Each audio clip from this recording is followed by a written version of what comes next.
충격적인 일이 벌어졌습니다. 미국 하버드 대학교의 강의실 한가운데서 한 중국 유학생이 한국을 공개적으로 폄하했습니다. 한국 문화는 중국에서 비롯된 것에 불과하다며 한글도 결국 중국 문자의 아류 아니냐는 말까지 나왔죠. 그 순간 강의실은 조용해졌고 모두가 당황한 눈빛으로 서로를 바라봤습니다. 누구도 나서지 못했어요.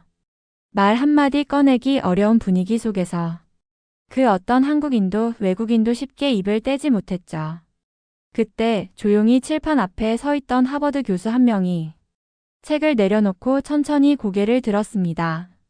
그리고 그가 한마디를 꺼내는 순간 강의실 전체의 공기가 바뀌었습니다. 그날 하버드에서 울린 이 한마디는 한국이라는 나라에 대한 전 세계의 시선을 바꾸는 계기가 되었고 누군가에겐 평생 잊지 못할 감동이 되었습니다. 자, 그렇다면 그날 교수님은 어떤 말을 남겼을까요? 그리고 중국 유학생은 왜 아무 말도 하지 못했을까요?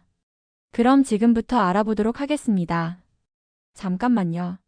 이야기 시작 전에 구독과 좋아요 꼭 부탁드려요. 여러분의 작은 클릭이 더 많은 사람들에게 한국의 놀라운 이야기를 전하는데 큰 힘이 됩니다. 자, 그럼 본격적으로 시작해 볼게요. 안녕하세요. 저는 유진이라고 해요. 한국에서 학부를 마치고 지금은 미국 하버드 대학교에서 박사과정을 밟고 있어요. 전공은 국제관계학, 그 중에서도 동아시아 외교사와 문화의 상호작용에 대해 연구하고 있어요. 하버드에 온 지 2년이 넘었지만 아직도 이곳의 공기에는 묘한 긴장감이 흐릅니다. 학생들 대부분이 자국에서 상위 0.1%였던 사람들이고 각자 나름의 진실을 가지고 토론장에 앉아 있어요. 말 한마디에 분위기가 바뀌고 질문 하나에 사람의 인생관이 드러나는 공간이죠. 그런데도 겉으론 조용해요. 이곳 사람들은 자신의 생각을 내세우기보다 상대의 말 안에서 허점을 찾아내는데 더 익숙하거든요. 그날도 그냥 그런 하루 중 하나였어요. 오전 10시 동아시아 정치와 역사 수업. 늘 그렇듯 교수님은 아주 차분한 톤으로 수업을 시작하셨고 각국 유학생들은 노트북을 두드리며 조용히 따라갔습니다. 저는 교수님 바로 앞줄에서 세 번째 자리에 앉아 있었어요. 앞에는 일본에서 온 친구, 뒤에는 대만 출신의 학생, 그리고 제 오른쪽에는 중국 유학생 한 명이 앉아 있었죠. 이 조합은 매주 바뀌지만 유독 그 친구는 매번 자신만의 중국 중심 시각을 과하게 드러내곤 했어요. 그가 입을 열면 강의실의 긴장도가 미묘하게 달라졌고 교수님의 눈빛도 살짝 날카로워지는 걸 저는 여러 번 목격했죠. 저는 일부러 말 섞지 않으려 했습니다. 논쟁을 피하려는 게 아니라 굳이 입씨름으로는 마음을 바꾸기 어렵다는 걸 알았거든요. 게다가 여기선 내가 한국인이라는 이유만으로 불필요하게 감정적으로 보이는 것도 경계해야 했어요. 학문적 객관성을 지켜야 한다는 이곳의 룰은 때론 정체성을 억누르라는 말처럼 느껴지기도 했습니다. 사실 그런 순간들이 제겐 참 어려웠어요. 한국에 있을 땐 당연했던 감정 표현도 여기선 마치 비전문적인 태도처럼 받아들여질까 봐 늘 한 번씩 삼키고 나서 말해야 했거든요. 그래서 자주 침묵하게 됐고 그 침묵이 때로는 무력감처럼 느껴질 때도 있었어요. 그래서 그날도 그냥 평소처럼 수업만 집중하려 했어요. 수업 내용은 흥미로웠어요. 교수님은 동북아시아의 20세기 초 정치 구조에 대해 설명하고 있었고 특히 한반도의 지정학적 중요성에 대해 차근차근 언급하고 있었죠. 저는 고개를 끄덕이며 노트를 적고 있었어요. 한반도를 중심으로 동북아를 바라보는 시각이 비로소 균형을 잡아가는 듯해서 기분이 좋았습니다. 그런데 그때였습니다. 갑자기 제 오른쪽에서 손이 올라갔어요. 중국 유학생이었습니다. 교수님이 고개를 끄덕이자 그는 아무렇지 않게 이렇게 말했어요. 교수님, 그런데 한국은 사실 중국과 일본 사이에서 만들어진 역사 아닌가요? 문화도 대부분 중국 거고 글자도 마찬가지고요.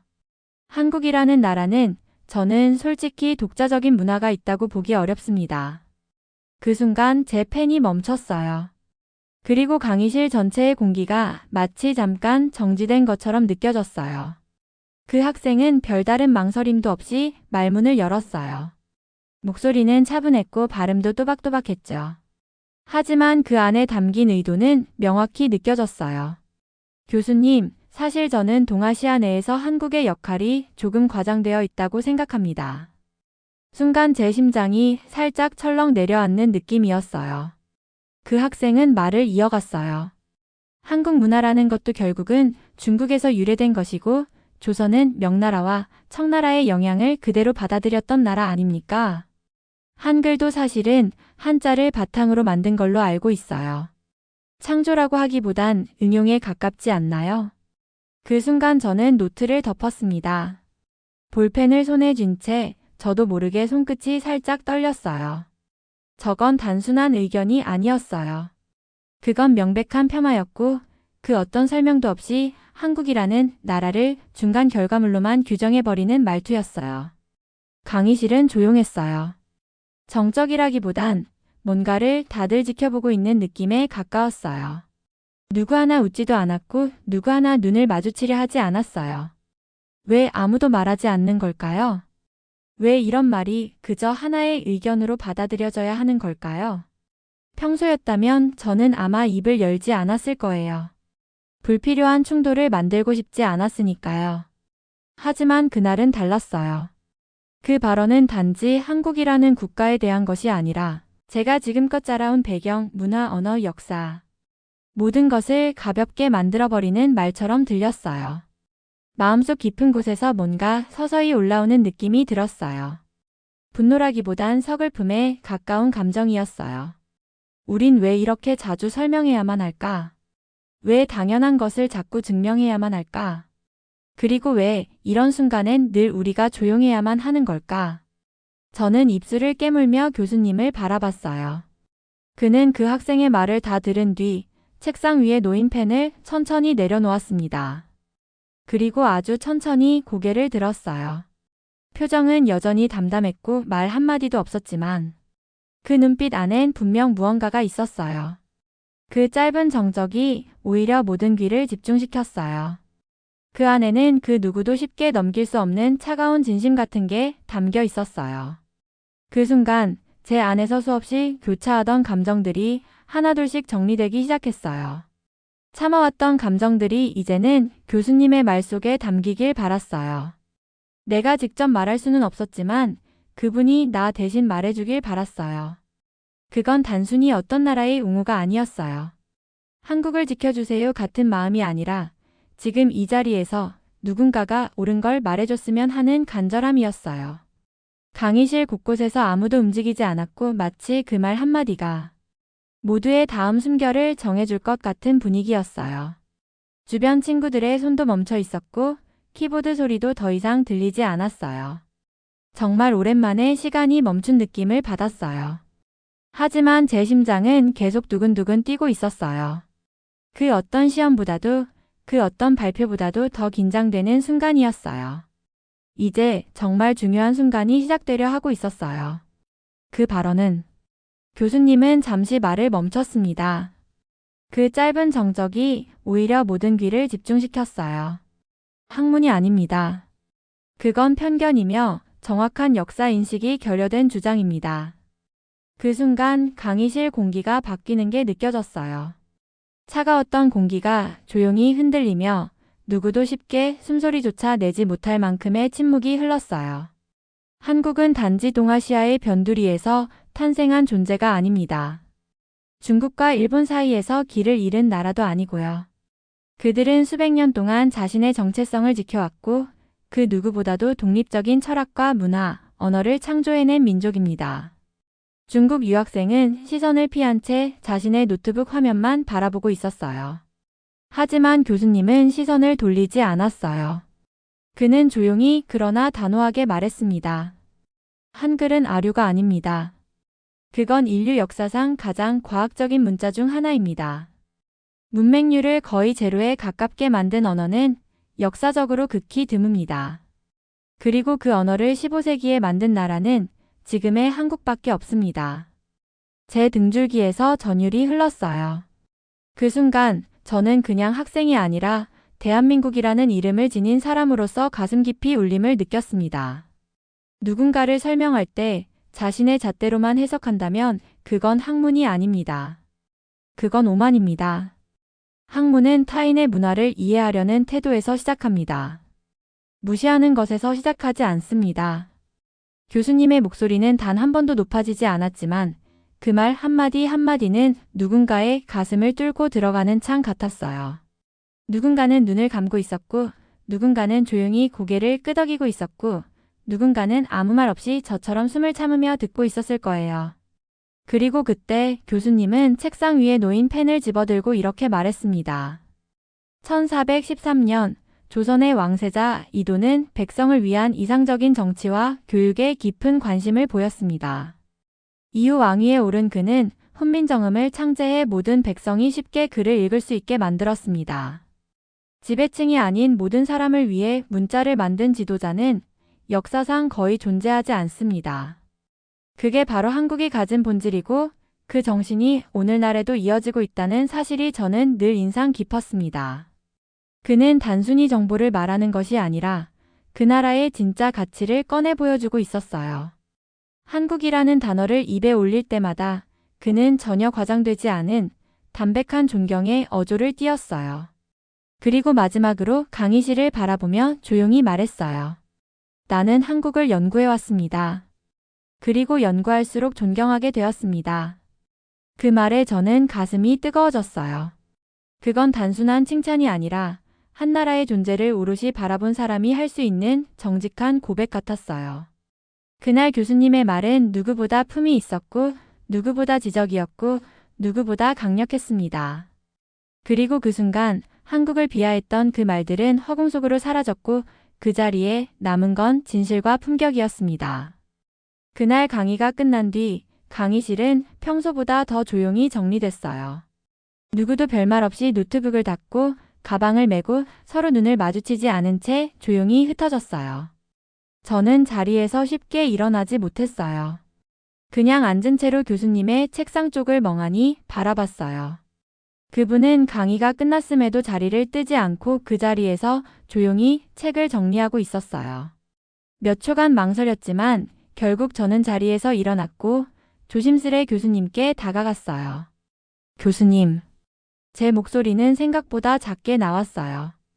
그분은 천천히 고개를 들더니 미소를 지으며 대답하셨어요. 네, 유진? 그 짧은 호명이 어쩐지 따뜻하게 들렸어요.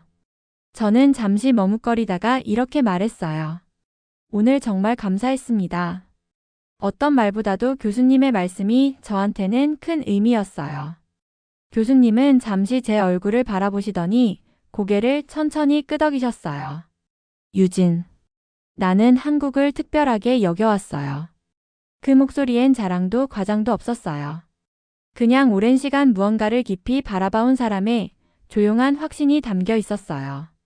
처음 한국을 연구하게 된 건 한글이라는 문자를 보면서였어요. 그 구조, 그 목적, 그리고 그 창제 동기. 나는 그 안에 담긴 철학에 충격을 받았죠. 저는 그분의 말을 숨죽이며 들었어요.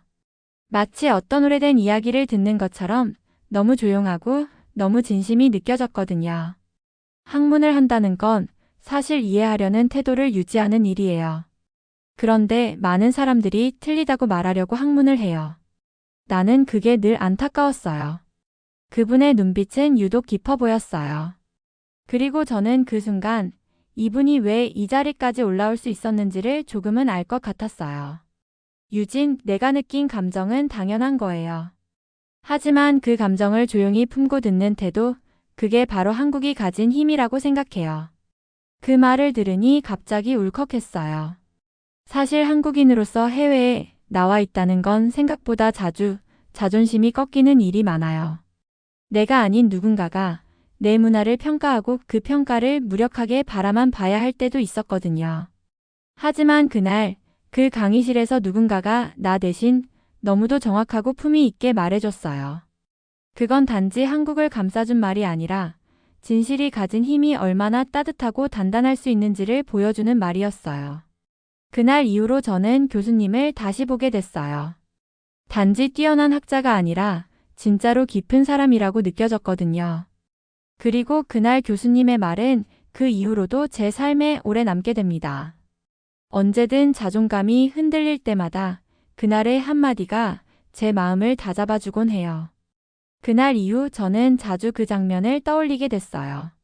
말없이 칠판 앞에 서 있던 교수님의 뒷모습, 조용히 고개를 들던 그 눈빛, 그리고 강의실을 가득 채웠던 짧지만 강한 그 한마디. 그건 학문이 아닙니다. 그건 편견입니다. 그 말은 마치 제 안에 스며들듯 남아있었고 어느 순간부턴가 제 삶의 기준이 되기 시작했어요. 하버드에서의 시간은 매 순간이 도전이었어요.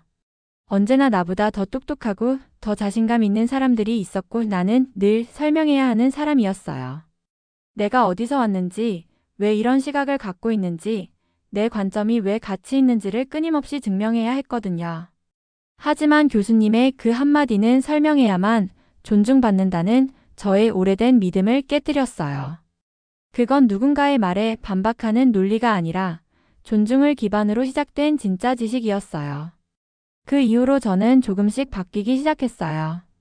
수업에서 한국 관련 주제가 나오면 전처럼 조심스레 피하려 들지 않았어요.